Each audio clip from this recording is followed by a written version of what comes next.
آئیے ایک خوبصورت سے واقعے کی طرف چلتے ہیں۔ عشق و محبت کی دنیا میں ایک بہترین مثال ہے۔ اللہ اکبر۔ بات یہ ہوئی تھی کہ ایک شہر ہے اور وہ خراسان کا شہر ہے، اور خراسان سے لوگ اکثر گرمیوں کے موسم میں گرمیاں گزارنے کے لیے یا گرمیوں کا لطف لینے کے لیے اکثر بڑے بڑے مالدار لوگ بلخ کی سرزمین پر آیا کرتے تھے۔ اللہ اکبر۔ تو بلخ کی سرزمین پر لوگ جیسے آج ہمارے یہاں لوگ جاتے ہیں چھٹیاں گزارنے کے لیے، گرمیاں گزارنے کے لیے، گرمیوں کا لطف لینے کے لیے ٹھنڈے علاقوں میں، نینی تال وغیرہ بھی لوگ جاتے ہیں اور بھی علاقوں میں، لیکن یاد رکھیں اس پر کوئی ممانعت نہیں ہے، وہاں جا کر کوئی پاپ نہ کرے۔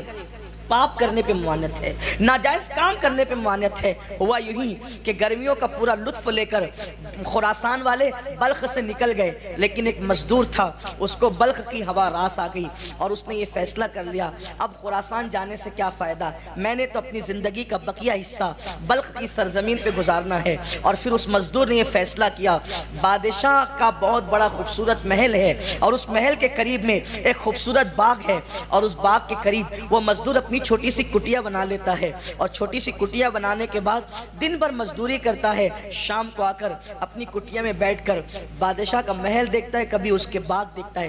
کہتے ہیں کہ قدرت کی ملانے کے انداز بھی بڑے نرالے ہوتے ہیں، قدرت کے ملانے کے انداز بھی بڑے عظیم اور نرالے ہوتے ہیں۔ اچانک شام ہونے کو قریب تھی اور سورج کی آخری کرنیں بلخ کے کوساروں پر، تھوڑا آسان کر کے کہوں کہ بلخ کے پہاڑوں پر اپنی آخری کرنوں کی تجلیاں ڈال رہی تھی، اور رات آنے کو بیتاب تھی، دن جانے کے لیے بے چین تھا، رات آنے کو بیتاب تھی۔ ایسے میں دن اور رات کی کشمکش میں شام نے جنم لیا، شفق کا جمال جو ہے وہ پورے آب و تاب کے ساتھ بے نقاب ہوا، اور آخری کرن کے جاتے جاتے اور شام کی پہلی جو ہے وہ صباحت آ گئی، ہوا کے آنے سے آتے آتے دل کھچ رہا تھا ایک مزدور کا ایک باغ کی طرف، اس لیے کہ باغ سے جو ہوا ہو کر کے آ رہی تھی ایسا لگتا ہے کہ کسی کا پیغام لا رہی تھی۔ دل بیٹھا جا رہا ہے اور بے چینی ہے، بے قراری ہے، اور اس طریقے سے طبیعت ہے کہ جیسے کوئی کھینچ رہا ہے۔ کہتے ہیں کہ عشق اور مشق میں اتنی کشش ہوتی ہے کہ کبھی کبھی یمن والے شام سے کھینچے کبھی کبھی یمن لوگ شام سے کھینچے چلے جاتے ہیں، اور کبھی کبھی یمن والے شام کھینچ کر کے آ جاتے ہیں۔ اللہ اکبر۔ اور کبھی کبھی ایسا ہوتا ہے یمن والے مصر میں آتے ہیں، شام والے مصر میں آتے ہیں، اور ایک حسن کا بازار لگ جاتا ہے۔ میرے پیارے آقا صلی اللہ علیہ وسلم کے پیارے دیوانوں، ہوا یہی کہ اس مزدور کا دل کھچ رہا تھا، اس کے قدم بوجھل بوجھل اٹھے، اور اٹھنے کے بعد باغ کی طرف گئے۔ جب باغ کی طرف گئے تو ہوائیں مشام جاں کو معطر کر رہی تھی۔ تھوڑا سا مجھے برداشت کر لے آج، اس لیے کہ آپ نے جو مجھے عنوان دیا میں چاہتا ہوں اسی رنگ میں آپ سے گفتگو کروں تاکہ آپ بھی اس کی لذتیں اٹھا سکیں اور میں بھی کچھ اس کی لذتوں سے جو ہے اپنے آپ کو مستفیض کر سکوں۔ میرے پیارے آقا صلی اللہ علیہ وسلم کے پیارے دیوانوں، اہل ذوق سے گزارش ہے کہ آج اپنی سماعتوں پر اگر بار لگ رہا ہو تو ہمیں کچھ دیر کے لیے معاف کر دیں یا ہمارا شمار بچوں میں کر لیں، بڑی نوازش اور مہربانی ہوگی۔ تو عرض یہ کر رہا تھا، ہوائیں آ رہی تھی اور مشام جاں معطر ہو رہے تھے، اور پھر مزدور کے قدم کشاں کشاں باغ کی طرف بڑھ رہے تھے۔ مزدور نے باغ میں قدم رکھا، اور جیسی قدم رکھا تو ایسا لگا کہ جیسے پھولوں میں کوئی پھول کھلا ہو، پھولوں میں کوئی پھول کھلا ہو۔ اور پھولوں کا حال یہ ہے کہ وہ کھلتے ہیں تو پھول لگتے ہیں، لیکن وہ پھول اس طرح کھلا تھا کہ وہاں آنکھیں نرگس کے پھولوں کی طرح تھی، وہاں بال سنبل کی طرح تھے، وہاں چال ہرن کی طرح تھی، اور لب جو ہے گل و لالا کی طرح دعوت نظارہ دے رہے تھے، اور رخسار یوں کھلے ہوئے تھے کہ کہنے والا یوں کہے کہ جیسے ابھی گلاب کی کلیوں نے پتیوں سے اپنے چہرے کو بے نقاب کیا ہے۔ جیسے نگاہیں چار ہوئی، بیچارہ غریب قسمت کا مارا، وہ تو ایسی بجلی گری دل تھام کے رہ گیا، اور دل ٹوٹ کر کے دل کا آبگینہ چکنا چور ہو گیا۔ کوئی اتنا بھی حسین ہے، کوئی اتنا بھی خوبصورت ہے، لیکن آنکھیں چار کیا ہوئی تھی قربان، اسلامی تقدس اب تک باقی تھا، نگاہیں چار ہوئی لیکن جھک گئی شرم سے، اللہ دیکھ رہا ہے، مگر بس وہ تو اپنا کام کر چکی تھی۔ ہزاروں تلواروں کے ضربوں سے کسی کو قتل کرنا اتنا آسان نہیں ہوتا جتنا نگاہ کے وار سے قتل کرنا آسان ہوتا ہے۔ تلواروں کا کٹا ہوا ایک مرتبہ آہ کرتا ہے اور ہمیشہ کے لیے ختم ہو جاتا ہے، لیکن کشتہ عشق ہر بار جیتا ہے، ہر بار مرتا ہے۔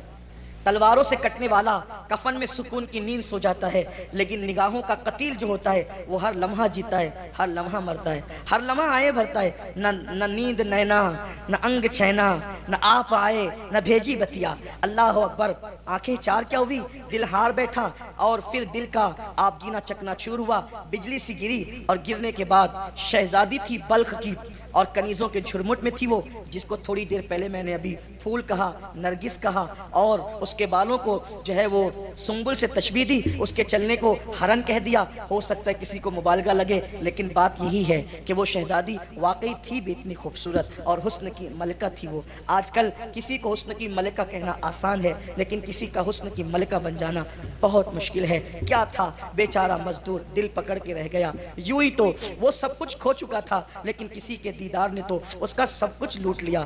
وہ بوجھل قدموں سے چلا، اب نہ خود کی فکر ہے، نہ کھانے کی فکر ہے، نہ مزدوری کی فکر ہے، نہ کوئی اور فکر ہے، بس ایک ہی فکر ہے، وہ کیسا تھا، وہ کیسا تھا۔ کبھی کبھی ہوا کے جھونکے آتے تو رات کی تاریکیوں میں بیچارہ دروازہ اپنی کٹیا کا کھول دیتا، کہیں وہ تو نہیں آ گیا ہے۔ انداز ہو بہو تیری آواز پاک کا تھا، باہر نکل کے دیکھا تو جھونکا ہوا کا تھا۔ لطافت ہوا کسی کے قدموں کے جو ہے وہ اشارے کے حوالے سے بہت واضح انداز سے انسان کی رہنمائی کرتے ہوئے نظر آتے ہیں۔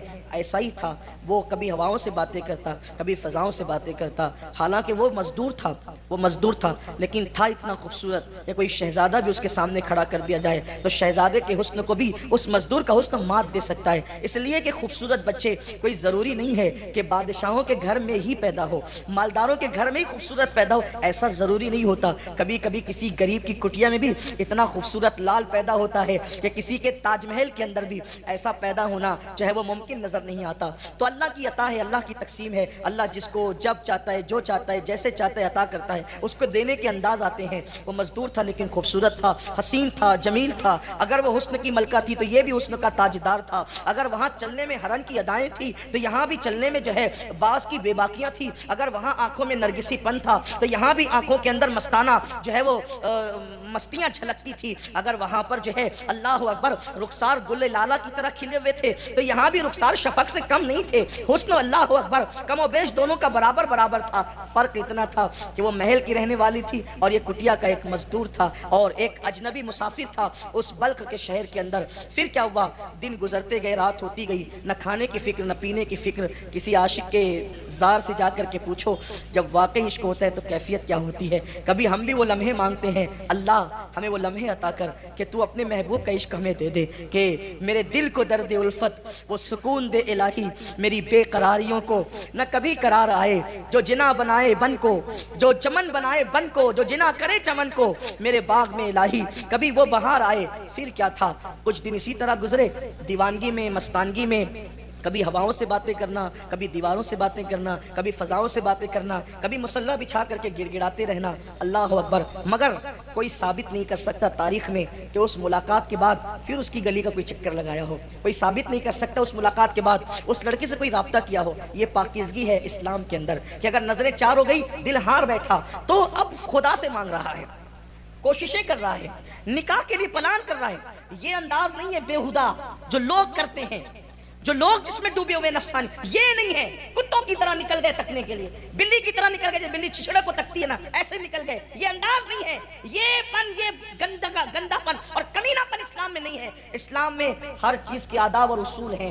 نظریں چار کیا ہوئی، مصلے پر آ گئے جناب، ہواؤں سے باتیں کرنے لگے، فضاؤں سے باتیں کرنے لگے، اور جب دیوانگی ایک جگہ پہ تھم گئی، ایک حوصلہ پیدا کیا عشق نے، چل یار چل کر سیدھے بات کرتے ہیں، ڈائریکٹ بات کریں۔ لڑکی کو کسی پارک میں بلا کر اس کی آبرو کا منصوبہ بنانا یہ نامردی تو ہو سکتی ہے، عشق نہیں ہو سکتا۔ مردانگی کیا ہے، جس سے نظر چار ہوئی، جس کا حسن پسند آیا، جائز طور پر اس کو اپنے نکاح میں لے لیتے، اس کو مانگ لیتے ہیں۔ کون، کٹیا میں رہنے والا مزدور جو خود بلخ کا ہے بھی نہیں، خراسان سے آیا ہے چھٹیاں گزارنے کے لیے گرمیوں کی، کسی کے ساتھ قافلہ چلا گیا، رک گیا، اور اب آنکھیں چار ہوئی ہے تو فیصلہ کرتا ہے کہ میں نے جانا ہے اور بادشاہ سے اس شہزادی کا ہاتھ مانگنا ہے جس نے میری نیندیں اڑا رکھی ہے، جس نے میری نیندوں کو برباد کر دیا، میرا چین لے لیا، میرا سب کچھ چھین لیا۔ پھر کیا تھا، رات کو تیاری کی، آخری پہر میں سسکیاں لیتے ہوئے کٹیا کے اندر سسکیاں لیتے ہوئے دعا کی، بگڑی بنانے والے میری بھی بگڑی بنا دے، قسمت سنوارنے والے تو قسمتوں کو بدل دیتا ہے، میری قسمت میں بھی جو ہے وہ اسے لکھ دے جسے میں نے دیکھا ہے، اس لیے کہ اوروں کو جو ملا ہے مقدر سے ملا ہے، مجھ کو تو مقدر بھی تیرے در سے ملا ہے۔ خدا کی بارگاہ سے کون سی نعمت نہیں مل سکتی؟ وہ تقدیر بنانے والا رب ہے، اس نے تقدیر لکھی ہے، اس نے تقدیر بدلنا بھی وہ جانتا ہے۔ ہائے ہائے، راتوں کی آخری پہر کی سسکیاں لی، صبح کا انتظار کرنے لگا، اور پھر وہ اجنبی مسافر مزدور صبح ہوتے ہوتے بادشاہ کے محل کی طرف بڑھا۔ جب بادشاہ کے محل کی طرف گیا تو وہاں پر دربار لگا ہوا تھا، خاص و عام کی سنوائیاں ہو رہی تھی، اس لیے کہ جب ہم بادشاہ تھے تو لوگوں سے نفرت نہیں کرتے تھے، بلکہ ہمارے یہاں دربار لگا کرتے تھے اور ہر خاص و عام سے بادشاہ ملاقات کرتا تھا، اس کے مسائل پوچھتا تھا۔ اچانک کوئی سپاہی آتا ہے، آداب حضوری بجا کر کے لا کے کہتا ہے، بادشاہ سلامت، جہاں پناہ کوئی مزدور آیا ہے اور وہ آپ سے باریابی چاہتا ہے اور کہتا ہے مجھے بادشاہ سے بات کرنا ہے۔ بادشاہ نے کہا بھیجو، اسی لیے تو بیٹھے ہیں۔ آ کر کے مزدور سامنے کھڑا ہوا، بدن پر پیوندار لباس ہے، آنکھیں جو ہے بھری بھری ہے، اور جو میں نے حسن بیان کیا اب دوبارہ اس کو پھر کہوں گا تو وقت جائے گا، وقت ختم ہونے سے پہلے گفتگو مکمل کر لینی ہے، آپ کی توجہ بھی اللہ کرے سلامت رہے۔ پھر کیا تھا، اتنے بڑے نوجوان کو اور پھر خوبصورت جوان کو بادشاہ نے دیکھا، اور پھر بادشاہ نے کہا جائے کس مقصد کے تحت آپ آئے ہیں؟ تو اس جوان نے پوری بے باکی کے ساتھ کہا، جہاں پناہ جو فریاد میں لے کر کے آیا ہوں وہ فریاد لوگوں کے سامنے پیش کرنے کی نہیں ہے، اگر آپ میری فریاد سننا ہی چاہتے ہیں تو میں تخلیہ چاہتا ہوں، تخلیہ عطا کیا جائے، اس کے بعد گفتگو ہوگی۔ پھر ایک ہاتھ کا اشارہ ہوا، پوری محفل برخاست ہو گئی، اور بادشاہ چند وزراء کے ساتھ اس کو باریابی کی اجازت دیتا ہے، اور وہ جوان پھر پوری بے باکی کے ساتھ بادشاہ سے کہتا ہے، بادشاہ آپ کی جو اکلوتی بیٹی ہے بلخ کی شہزادی، اس کا ہاتھ مانگنے اور اس سے نکاح کا رشتہ لے کر کے آیا ہوں۔ جیسے ہی یہ بات ایک اجنبی مسافر مزدور کی زبان سے، جس کے بدن پر پھٹا پرانا پیوندار کپڑا تھا، لیکن جب اس کی زبان سے یہ بات سنی گئی تو جیسے لگا کہ پیروں کے نیچے سے زمین کھسک گئی ہو۔ وزیر کی آنکھوں میں خون اتر آیا، کہتے ہیں چائے سے زیادہ کتنیاں گرم ہوتی ہے، وزیر کی آنکھوں میں خون اتر آیا، اور وزیر نے اپنی تلوار کو جو ہے حرکت دیتے ہوئے کہا، بدبخت بد نصیب انسان، اپنی اوقات دیکھ، اور تو شہزادی کا ہاتھ مانگنے کے لیے آیا ہے؟ کبھی سوچا بھی تو ہوتا کہ کیا مکمل میں بھی کبھی ٹاٹ کے پیون لگا کرتے ہیں؟ مگر واہ رے مسلمان، واہ رے اسلام، کیا انداز تھا بادشاہوں کا۔ بادشاہ نے وزیر کو جھڑکتے ہوئے کہا، کیا بکواس کرتے ہو؟ پھلدار ٹہنیوں پہ پتھر تو کوئی بھی پھینک سکتا ہے، پتھر پھینکنے پر اعتراض کیوں ہے؟ بات اتنی ہے، اسلامی نقطۂ نظر سے ہر جوان کو حق ہے کہ جہاں وہ لڑکی دیکھے وہاں وہ اپنا رشتہ بھیج سکتا ہے۔ اب بات آپ پر ہے، پسند آئے تو دیجئے، نہ پسند آئے نہ دیجئے، اس طرح کسی کو روب سے دبایا نہیں جا سکتا۔ آپ اس کی فریاد سنیں، اگر آپ دے سکتے ہیں تو دے، نہیں دے سکتے تو نہ دیں۔ بادشاہ نے بہت حسن تدبیر کے ساتھ معاملے کو رفع دفع کیا، اور پھر اس سے کہا کہ وزیر آپ سے بات کریں گے، آپ ان سے بات کر لیجئے۔ اور پھر وزیر سے کہا، دیکھو غریب ہے، اسلامی نقطۂ نظر سے یہ رشتہ مانگ سکتا ہے، ہم بادشاہ ہیں، اسے رشتہ نہیں دیں گے، ایسی کوئی کڑی شرط یا مشکل شرط رکھ دو جس کو یہ پورا ہی نہ کر سکے، اگر یہ پورا نہیں کر سکے گا تو معاملہ خود ہی ختم ہو جائے گا اور پھر دوبارہ منہ دکھانے کے قابل نہیں رہے گا۔ وزیر کو یہ بات بادشاہ کی بڑی پسند آئی، لیکن میں اس بادشاہ کے اخلاق سے بڑا متاثر ہوا جب مجھے تاریخ میں اس کی زندگی پڑھنے کو ملی کہ آخر وہ ایک مزدور کا اتنا دل رکھنا چاہتا تھا، ایک مزدور کے لیے اس کے دل میں اتنی وسعت تھی کہ وہ اس حسن تدبیر کے ساتھ معاملے کو ٹال رہا تھا، ڈانٹ نہیں رہا تھا، چیخ نہیں رہا تھا، چلا نہیں رہا تھا، ناراض نہیں ہو رہا تھا۔ آخر کار وزیر بڑا دانشمند تھا، وزیر نے کہا، دیکھو آپ ایک کام کریں، آپ 8 دن کے بعد آئیں، ایک ہفتے کے بعد ہم مشورہ کرتے ہیں، پھر بتائیں گے کرنا کیا ہے۔ 8 دن کے بعد وہ چلا گیا۔ اب 8 دن اس کے ایسے گزرے جیسے قیامت کی صبح طویل ہوگی، ایک ایک دن اتنا بھاری گزر رہا تھا۔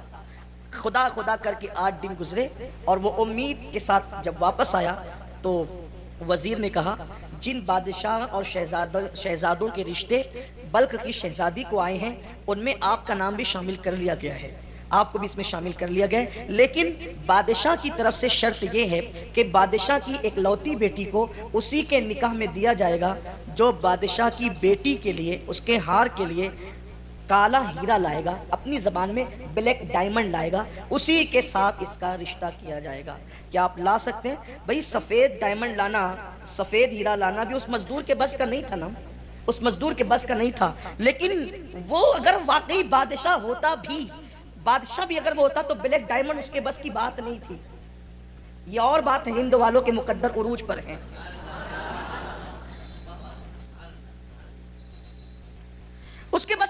نہیں تھی، لیکن وہ عشق کیا جو انسان کو ہار دے یا ہار ماننے پہ مجبور کر دے۔ عشق کبھی ہار ماننے پہ مجبور نہیں کرتا۔ اس نے کہا، مزدور نے جس کو رات کے لیے ایک روٹی بھی میسر نہ تھی، اس مزدور نے کہا شرط تو بڑی کڑی ہے، کالا ہیرا لانا، بلیک ڈائمنڈ لانا۔ میں اپنے موجودہ دور کے الفاظ استعمال کروں گا، آپ اس کو یہ نہ سوچے گا کہ اس دور اس نے بلیک ڈائمنڈ کیسے کہہ دیا، کالے ہیرے کو بلیک ڈائمنڈ ہی کہتے ہیں، یہ بھی بات ہے، کالے ہیرے کو بلیک ڈائمنڈ ہی کہتے ہیں، لیکن تو کچھ بھئی موجودہ اصطلاحات بھی تو ہمیں استعمال کرنی ہوتی ہے آپ کے درمیان اتر کر گفتگو کرنے کے لیے۔ اس نے کہا کہ چیز تو بڑی مہنگی ہے، بادشاہ بھی اس کو نہیں لا کر دے سکتا ہے، لیکن جب محبت کی ہے نا، عشق کیا کسی سے، تو ہم لا کر دیں، کوشش کریں گے۔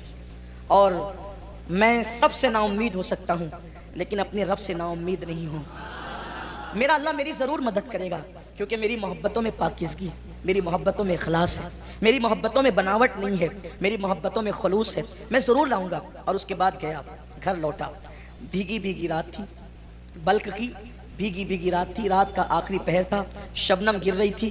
اقبال کے لہجے میں، پھولوں کو آئے جس دم شبنم وضو کرانے، نالا میرا وضو ہو، رونا میرا وضو ہو، نالا میری دعا ہو۔ اللہ اکبر۔ وہ گڑ گڑاتا رہا، سسکیاں لیتا رہا اور کہتا رہا، مولا کبھی تو نے کسی مانگنے والے کو محروم نہیں کیا، تیرا وعدہ ہے مجھ سے مانگو میں عطا کروں گا۔ مولا شاید کسی سے سچی محبت ہو گئی ہے، اب اس کو پانے کے لیے ایک سچا راستہ میں نے کیا ہے، لیکن ظالم وقت کے لوگوں نے اتنی سخت کڑی شرط لگا دی ہے، میرے بس میں نہیں ہے، میں بے بس ہوں، لیکن تو اختیار رکھتا ہے۔ مولا مجھے کامیاب کر دے، اس مہم میں کامیاب کر دے۔ روتا رہا، سسکیاں بھرتا رہا، دعا کرتا رہا۔ کہتے ہیں کہ رات کے آخری پہر کی دعا کبھی رد نہیں ہوتی، باب اجابت الہی سے ٹکرائی جاتی ہے، اور پھر صبح ہوتے ہوتے آنسوؤں کا طوفان تھم گیا، اور ایک ایسی غیر محسوس طاقت نے دل میں حوصلہ پیدا کیا، اٹھ اور اپنا سفر شروع کر۔ جس عشق کی راہ کا تو مسافر بنا ہے، اس عشق کی راہ کے مسافر جا، اپنے سفر کا آغاز کر۔ بس دل میں ایک عجیب سی لگن تھی، امنگ تھی، پھاوڑا اٹھایا، گردن پہ رکھا، اور نامعلوم منزل کی طرف وہ خراسان کا ایک مسافر بلخ کی سرزمین پہ روانہ ہو گیا۔ صبح سے شام تک، شام سے صبح تک، صبح سے شام تک، شام سے صبح تک، کئی شبانہ روز تک بغیر سنگ میل کے، بغیر منزل کے چلتا رہا، چلتا رہا، چلتا رہا۔ کبھی نانی دادی سے کہانی میں سنا تھا کہ برفیلے پہاڑ جو کالے ہوتے ہیں، اسی کے اندر کالا ہیرا بلیک ڈائمنڈ ہوتا ہے۔ سفر شروع رہا، چلتا رہا، چلتا رہا، کئی دن کی مسافت کے بعد ادھر بھی پہاڑ، ادھر بھی پہاڑ، ادھر بھی پہاڑ، ادھر بھی پہاڑ، پہاڑوں میں گھر گیا۔ چاروں طرف دیکھا، تھک کر بیٹھ گیا، تھک کے بیٹھا، سوچ رہا تھا میں کہاں آ گیا، میری منزل کہاں تھی، میں کہاں آ گیا۔ اچانک کوئی آنے والا آتا ہے، کندھوں کو دھکا دیتا ہے، اے سونے والے، سونے کا وقت نہیں ہے، یہ برفیلے پہاڑ ہے، اور ایک پہاڑ ٹوٹ گیا ہے، ٹوٹ کر اس کی چوٹی زمین پہ گر گئی ہے، اور تجربہ بتاتا ہے کہ شام تک اس پوری وادی کے اندر برف پگھل جائے گی اور برف کا سیلاب آئے گا۔ اگر اس وادی میں بیٹھا رہا، جان سے ہاتھ دھو بیٹھے گا، اٹھ، سورج غروب ہونے سے پہلے پہلے اس وادی سے نکل جا۔ اب وہ جوان جب اپنے کندھے پر، اور پھر وہ بوڑھا غائب ہو گیا۔ میری اپنے ذہن کے مطابق وہ کوئی اور بوڑھا نہیں تھا، اسی ذات کو دنیا جناب خضر علیہ السلام کہتی ہے۔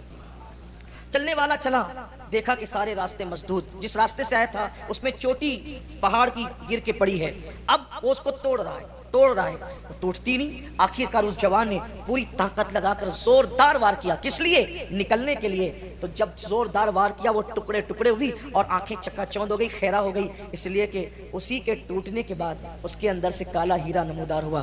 ارے یہ قدرت کی اس طرح مدد ہوتی ہے، اللہ اکبر۔ یہاں پر رک کر کہنا چاہتا ہوں، اپنے جیسے سے سچا پیار کرنے پر یہ انعامات ملتے ہیں۔ محبوب خدا سے کوئی سچا پیار کرے، انعامات کی بارش کیا ہوگی، عطاؤں کی بارش کیا ہوگی، اللہ اکبر۔ ہاتھ میں ہیرا لیا، کالا ہیرا، یہی کالا ہیرا ہے جو بادشاہوں کو تک میسر نہیں ہے، یہی کالا ہیرا ہے۔ اور پھر چستی کے ساتھ چھلانگ لگاتے ہوئے، وہ ہرنیوں کی طرح چوکڑی بھرتے ہوئے بلخ کی طرف روانہ ہو گیا۔ تھوڑی ہی کوششوں کے باوجود جب چلتا رہا تو تھکن بھی اب محسوس نہیں ہوتی تھی، اس لیے کہ جب منزل نظر آتی ہے تو تھکن بڑھنے کی بجائے کم سے کم ہوتی چلی جاتی ہے۔ اور پھر دربار لگا ہے اور یہ مزدور پہنچا۔ وزیر نے دیکھا، پھر آ گیا تو، یہ شریفوں کی عادت نہیں، ہم نے تو جو قید لگائی تھی تم نے اس شرط کو پورا نہیں کیا اور پھر چلے آئے ہو پریشان کرنے کے لیے۔ اس نے بڑی محبتوں کے ساتھ کہا میں پریشان کرنے نہیں آیا، میں تو شرط کی تکمیل کرنے آیا ہوں۔ جیسے اپنی مٹھی کو کھولا، بادشاہ اور سارے وزراء کی آنکھیں چکا چوند ہو گئی، یہ لیجئے اپنا بلیک ڈائمنڈ اور اپنا وعدہ پورا کیجئے۔ بادشاہ نے وزیر کی طرف، وزیر نے بادشاہ کی طرف دیکھا کہ اب کیا کریں، اس نے تو شرط پوری کر دی، وہ بادشاہ بھی جو نہیں کر سکتا تھا وہ عاشق نے پوری کر دی۔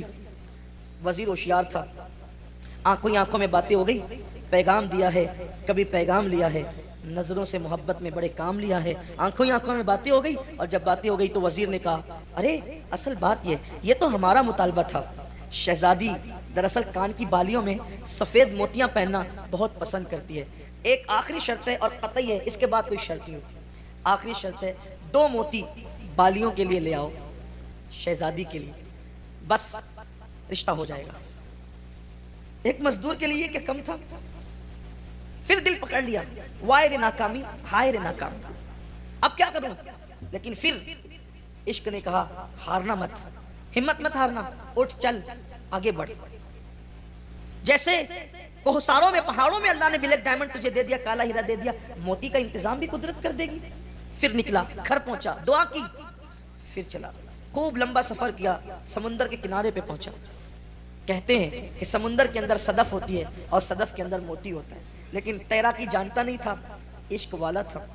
پانی لیا، چلو سے باہر پھینکا، پھر لیا، پھر باہر پھینکا، پھر لیا، پھر باہر۔ کیوں؟ میں تھوڑی دیر میں سمندر کو خالی کر دوں گا، اور جب سمندر خالی ہو جائے گا تو پھر اس کے اندر کی سیپ نظر آئے گی، پھر سیپوں کو اٹھاؤں گا، دامن میں بھر لوں گا۔ 2 موتیوں کا مطالبہ ہے، میں تو وہاں موتیوں کے فرش بچھا دوں گا۔ پانی پھینک رہا ہے، صبح ہوتی ہے، شام ہوتی ہے، لیکن وہ سمندر کی موجیں بڑھتی ہی جاتی ہے۔ کہتے ہیں عشق سچا ہو کامیابی مل ہی جاتی ہے۔ نگاہیں حسرت سے آسمان کی طرف اٹھتی ہے، 1 دن 2 دن 3 دن 4 دن 6 دن، اگر میری جماعت کا اتنا بڑا مفکر اس واقعے کو نہ لکھا ہوتا، واللہ کبھی محراب میں بیٹھ کر بیان کرنے کی میرے اندر ہمت نہ تھی، کہیں لوگ مجھے جھوٹا تصور نہ کریں، لیکن میں اس ذات پر اعتماد کر رہا ہوں جو ہماری جماعت میں سند کی حیثیت رکھتی ہے، اس ذات نے اس واقعے کو لکھا ہے۔ اللہ اکبر، بڑا عظیم مفکر، بڑا عظیم دائی، یورپ کی سرزمین پر اسلام کی شمع کو روشن کرنے والا دائی، انہوں نے اس واقعے کو لکھا ہے۔ نگاہیں آسمان کی طرف اٹھی اور پھر کہا مولا میری مدد کر، یہ کیا ہے؟ میں پانی پھینکتا ہوں، پانی بڑھتا جاتا ہے۔ کہتے ہیں کہ جب چاند مکمل ہوتا ہے، یعنی کہ جب چاند مکمل ہوتا ہے، پورا ہو جاتا ہے، 14ویں کا چاند جب ہوتا ہے تو سمندر کے اندر جوار پھاٹا آتا ہے، یعنی کہ مد و جزر آتے ہیں، وہ اپنی کرنوں سے پانی کو کھینچتا ہے اور پھر سمندر کے اندر نیچے کی چیزیں اوپر، اوپر کی چیزیں نیچے، یوں ایک بھونچال آ جاتا ہے۔ بس ایسا ہی ہوا، 14ویں شب آئی اور آنے کے بعد جب مد و جزر کے مناظر دیکھے تو کئی سیپیں جو ہے وہ پڑی تھی، صبح کا وقت ہوا، دامن میں سمیٹا اور سفید موتیوں کو لے کر پھر دوڑا۔ اب جب گیا تو وہاں پر دربار لگا تھا، پھر آ گئے، ہاں وعدہ پورا کر رہے ہیں، یہ موتی بھی لے آئے۔ موتیوں کو دیکھے، سچے موتی، بادشاہ لوگ تھے، وزیر لوگ تھے، جانتے تھے سچے موتی۔ اب کوئی جواب نہ تھا۔ وزیر نے بہت ہلکی آواز میں کہا سوچو تو صحیح، کہاں رشتہ لے جا رہے ہو؟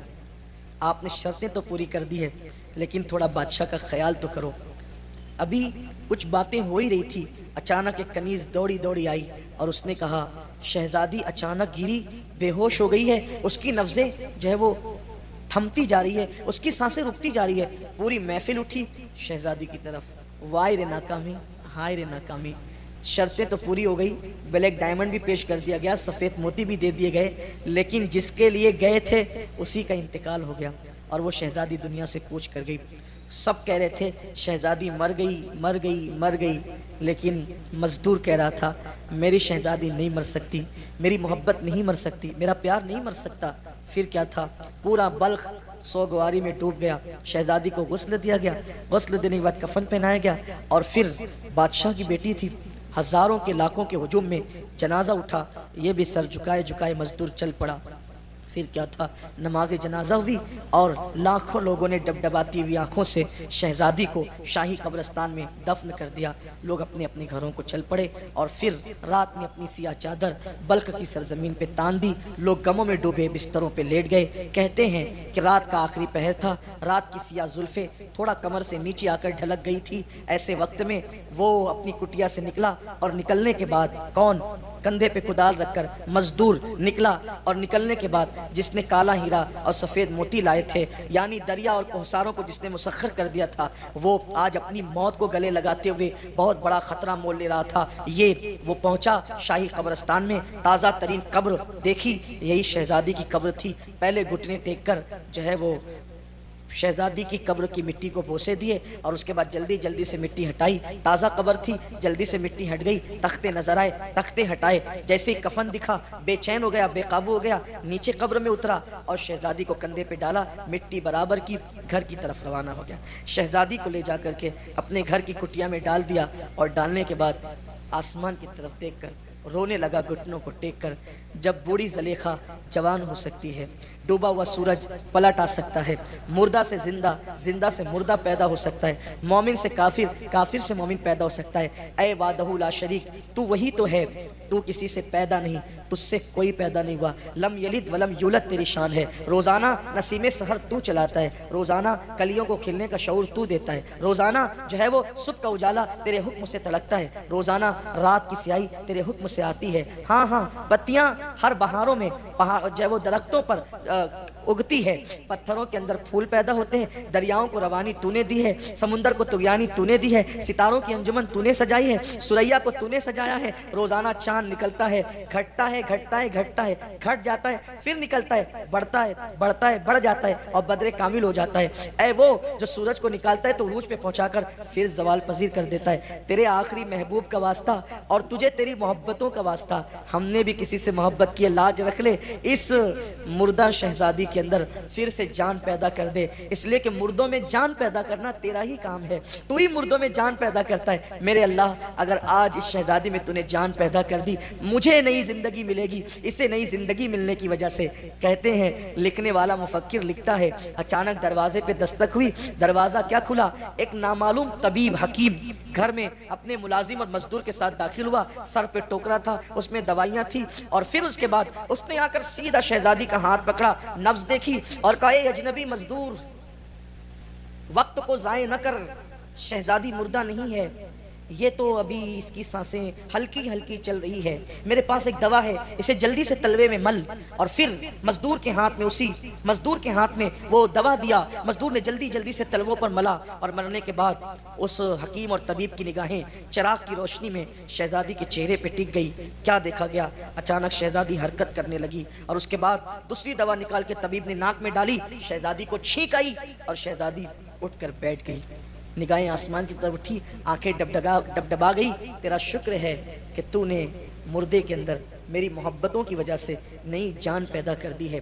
پھر کیا تھا، قربان اسلامی محبت۔ جیسے ہی اس لڑکی نے اپنے آپ کو بیدار پایا، کفن کی آنچل سے منہ چھپایا، میں کہاں ہوں، میرے ساتھ کیا ہو رہا ہے، فوراً اس مزدور نے کہا، آپ کے ساتھ کچھ نہیں ہو رہا ہے، آپ محفوظ ہیں۔ اور پھر پوری داستان، باغ سے لے کر زندگی تک کی داستان، پوری داستان سنائی، ہم آپ کے لیے اتنا سب کچھ کیے، آپ انتقال کر گئی، حتیٰ کہ میری محبتوں نے تمہیں زندہ کیا ہے۔ بس کیا حیا کی ملکہ تھی وہ حسن کی ملکہ بھی تھی، حیا کی بھی، آج کل کی لڑکیوں کی طرح نہیں، اس نے تو کفن سے چہرہ چھپا لیا تھا۔ اور جب پوری داستان اس نے سنی کہ میں تو ایک اس مرد درویش کی محبت کی بنیاد پہ میں نئی زندگی مجھے ملی ہے، اور میری زندگی صرف اسی کے لیے ملی ہے، میں صرف اسی کے لیے زندہ ہوئی ہوں، تو شرم کی ماری نے بس اتنا کہا، جس خواب کو شرمندہ تعبیر کرنے کے لیے قدرت کی امداد ہو، پھر وہ خواب شرمندہ تعبیر ہو ہی جانا چاہیے، بس اتنا کہہ سکی۔ حکیم نے کہا، پھر غیر محرمی کب تک، نا محرمی کب تک، ہم دونوں گواہ ہیں، ایجاب و قبول کر لو، ایک دوسرے کے ساتھ نکاح کر لو۔ نکاح ہو گیا، اب اس مزدور کو نئی زندگی مل گئی۔ لوگ کہہ رہے تھے شہزادی کا انتقال ہو گیا، لیکن شہزادی نئی زندگی پا کر کٹیا میں زندگی گزار رہی تھی، بس فرق اتنا تھا کہ کبھی محل میں تھی اور آج کٹیا میں۔ لیکن اس لڑکی کو اس مزدور کے عشق کی اتنی قدر تھی کہ اس کو کٹیا اب راحت دے رہی تھی. اس کی وجہ یہ تھی کہ وہ محل کے اندر تھی، لیکن یہاں اسے محبت مل رہی تھی، پیار مل رہا تھا، وہ دھوکہ نہیں دے رہی تھی، اور اس نے اس راز کو سب سے چھپا کر کے رکھا تھا. بالآخر ایک دن وہ آیا کہ گھر کے آنگن میں ایک پھول کھلا، خوبصورت سا بیٹا پیدا ہوا. بیٹا چلنے لگا، بولنے لگا، کلمہ پڑھنے لگا. اور پھر اس شہزادی نے کہا آج کل سنا ہے کہ میرے انتقال کے بعد ابا اور امی کی طبیعت مسجد مدرسوں کی طرف زیادہ ہو گئی ہے، مدارس قائم ہو رہے ہیں، مساجد قائم ہو رہی ہیں، مکاتب قائم ہو رہے ہیں، بہت محنتیں ہو رہی ہیں دین پر، اس لیے کہ دل اچاٹ ہو گیا ہم لوگوں کا دنیا سے. یہ سن رکھا ہے میں نے بھی، اور وہ لوگ دنیا سے دور ہوتے چلے گئے، دین سے قریب ہوتے چلے گئے. ایک کام کرتے ہیں، جو مکتب محل میں چلتا ہے اپنے بچے کو وہیں بھیجتے ہیں. ایک دن مکتب کی سالانہ تقریب تھی، چھوٹا مدرسہ جسے مکتب کہتے ہیں، جیسے ہمارے اپنے یہاں مالیگاؤں میں سنی دعوت اسلامی 60 مکاتب چلا رہی ہے پورے شہر میں. مکتب کی سالانہ تقریب تھی. سالانہ تقریب میں بادشاہ آیا، ننھے بچوں نے جھک کے بادشاہ کو سلامی دی. جیسے ہی بادشاہ کی نظر اس لڑکے پر پڑی، کس لڑکے پہ؟ مزدور کے لڑکے پہ. بادشاہ کا دل کھنچتا چلا گیا.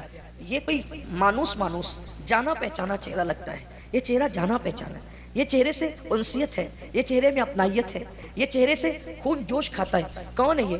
معلم سے پوچھا کون ہے یہ؟ معلم نے کہا وہ سامنے کٹیا ہے نا مزدور کی، اسی کا بچہ ہے، غریب آدمی ہے، روزانہ لا کے پہنچاتا ہے، شام کو لے جاتا ہے. یہ بچہ اپنا سا لگتا ہے. ایک کام کریں، اس کے ابا سے کہنا کہ یہ اس بچے کو محل میں لے کر کے.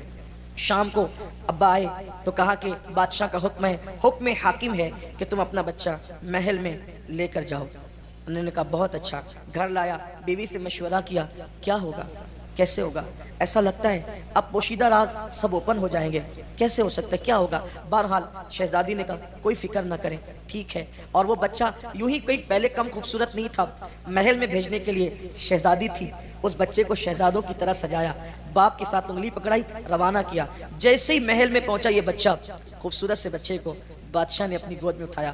مزدور بھی بھیس بدل چکا تھا، مجھے پہچانا نہ جا سکے کہ چند سالوں پہلے رشتہ مانگنے آیا تھا اور شہزادی انتقال کر گئی تھی، پتہ نہیں کیا ہوگا. بھیس بدل لیا. جیسے ہی بادشاہ نے دیکھا اس بچے کو قابو نہ پا سکا، اٹھایا گود میں اور سیدھا زنانہ خانے میں بادشاہ گھس گیا. بادشاہ اس طرح نہیں جایا کرتے تھے زنانہ خانے میں، لیکن جیسی ملکہ کی نظر بادشاہ کے گود کے بچے پڑی، یہ مانوس جانا پہچانا چہرہ. غور کیا، کہا بادشاہ جانتے ہیں مرحوم شہزادی کا بچپن ایسا ہی تھا نا؟ اس کی ناک دیکھو یہ مرحوم شہزادی کی طرح ہے، اس کے ہونٹ دیکھو مرحوم شہزادی، اس کی آنکھیں مرحوم شہزادی کی. ارے یہ تو مرحوم شہزادی کے ہو بہو دکھتا ہے. کس کا بچہ ہے؟ ارے وہ سامنے جو کٹیا میں مزدور رہتا ہے اسی کا بچہ ہے. یہ بچہ میری مرحوم شہزادی کی یاد دلاتا ہے، یہ میرے یہاں رہے گا، اب ہم اسے جانے نہیں دیں گے. بادشاہ نے کہا کہ بچے خریدے اور بیچے نہیں جاتے نا، تو پہلے اس کے ماں باپ سے پوچھنا پڑے گا. کوئی بات نہیں، غریب لوگ ہیں، ہم اپنے محل میں ان کو جگہ دے دیں گے، وہ ہمارے محل میں رہیں گے، ہم بچہ دیکھتے رہیں گے، تسلی ہوتی رہے گی. کسی کی گود خالی کرنا ہمارا مقصد نہیں، ان سے بات کرو. بادشاہ باہر آیا، کہا کہ ملکہ کی خواہش ہے کہ یہ بچہ محل میں رہے.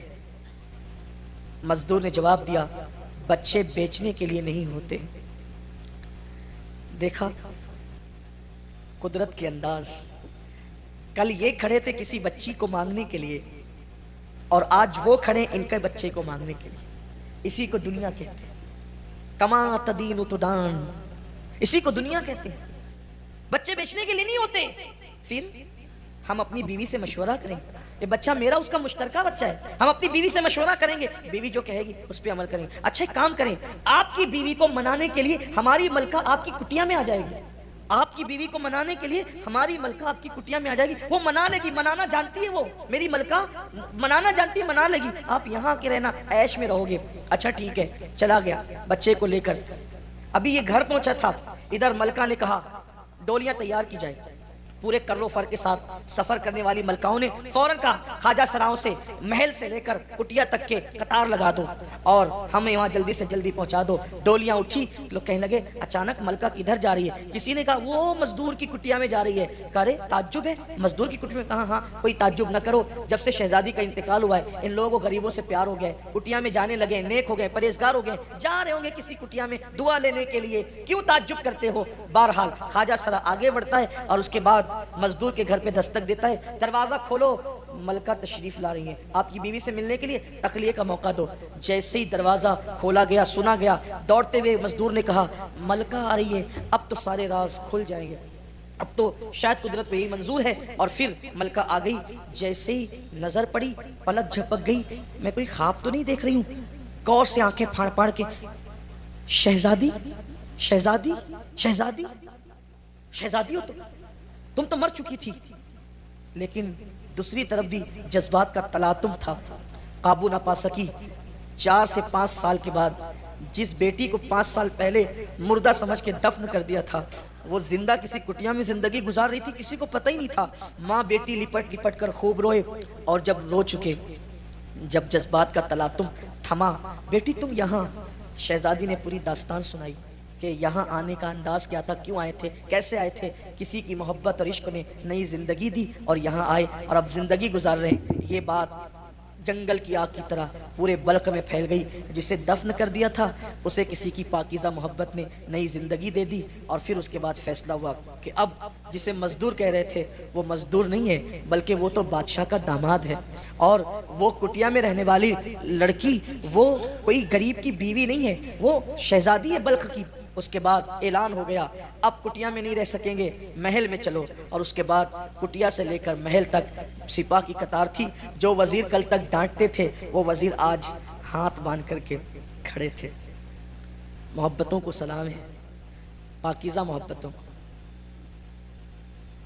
ان زانیوں کی نہیں، شرابیوں کی نہیں، آبرو لوٹنے والوں کی نہیں۔ اللہ اکبر، ہاتھ بن گئے لوگوں کے ہاتھ، جذبات کا تلاطم تھا۔ وقت کا بادشاہ، بلخ کا بادشاہ دروازے پہ کھڑا تھا استقبال کے لیے، کس کے؟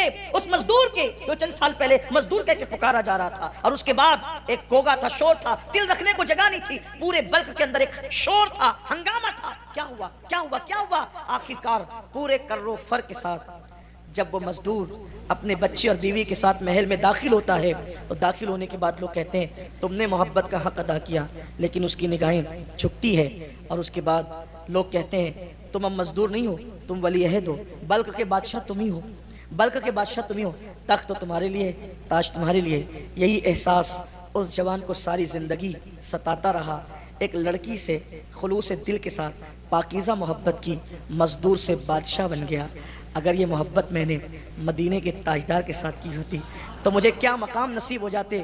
پھر اس نے مدینے کے تاجدار سے محبت کی، لڑکی سے محبت کر کے، پاکیزہ محبت کر کے، پاپ والی نہیں، پاکیزہ محبت کر کے بلخ کا بادشاہ بنا مزدور۔ اور جب پھر اسی محبت نے آگے بڑھایا تو پھر مدینے والے سے محبت ہوئی، اور محبت ایسی ہوئی پھر وہی بلخ کا بادشاہ حضرت ابراہیم ابن ادھم کے نام سے جانے اور پہچانے، حضرت ابراہیم ابن ادھم کے نام سے جانے اور پہچانے گئے۔ پھر دنیا نے دیکھا ابراہیم ابن ادھم غریب نواز کے بھی پیروں کے پیر بنے، غوث پاک کے پیروں کے پیر بنے۔ اس واقعے کو علامہ ارشد القادری علیہ رحمہ نے اپنی شورِ آفاق کتاب زلف و زنجیر کے اندر تحریر فرمایا، جس کا نیا نام لالہ زار ہے۔ میں نے اپنے الفاظ کے جامع میں اس کو بیان کیا ہے آج کے اس موقع پر، بس اس لیے اللہ میری قوم کو نفسانیت سے بچائے، خواہشات سے بچائے، اور اللہ ہمیں سچی محبتوں کی طرف بڑھنے کی توفیق عطا فرمائے۔ آؤ عہد کریں، اس سے پیار کریں جس سے محبت کرنے والا ابراہیم ابن ادھم بن گیا۔ ہم بھی اسی آقا سے محبت کریں، اللہ ان کا عشق ہمیں عطا فرمائے، اور یوں دعا کریں ایسا گما دے